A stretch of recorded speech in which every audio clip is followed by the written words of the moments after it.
Alam mo ba, sa loob ng maraming taon, may mga lugar sa Pilipinas na sinasabing bigla na lang nawala sa mapa.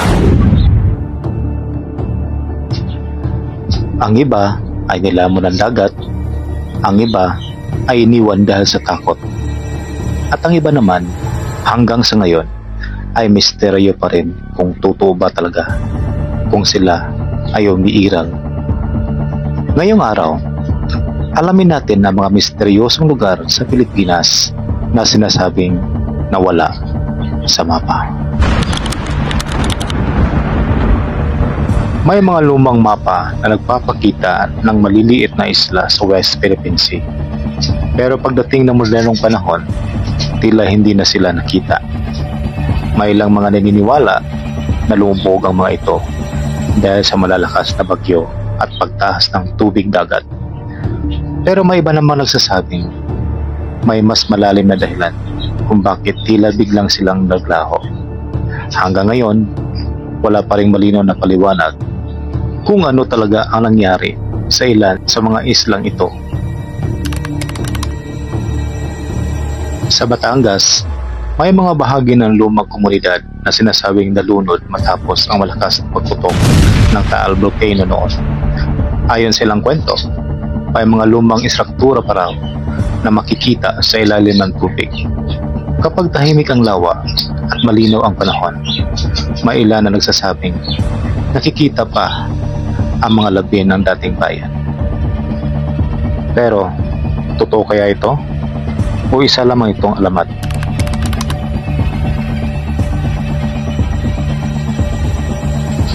May isang isla sa Pilipinas na halos walang gustong pumunta. Hindi dahil sa malayo ito, kundi dahil sa mga kakaibang pangyayari na sinasabing nangyayari dito. Ayon sa ilang mangingisda, may mga ilaw daw na biglang lumilitaw tuwing gabi at may mga kakaibang tunog na hindi may paliwanag.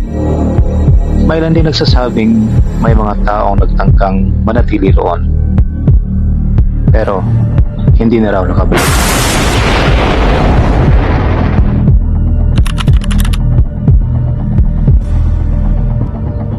Maraming lugar sa Pilipinas ang literal na napura matapos tamaan ng malalakas na bagyo at landslide.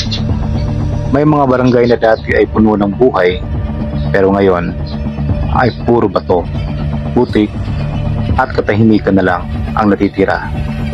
Ayon sa mga survivor, parang isang gabi lang at biglang nagbago ang lahat.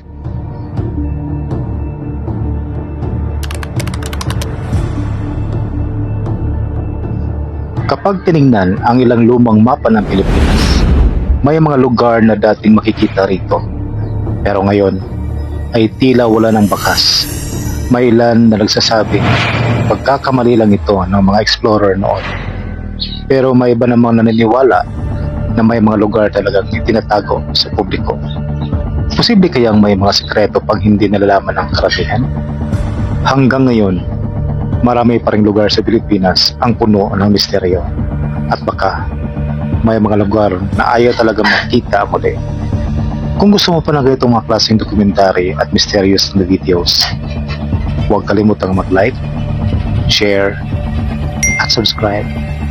Dahil sa susunod nating video, pag-uusapan naman natin ang mga misteryo na nilalang na sinasabing nakikita sa Pilipinas. Maraming salamat po.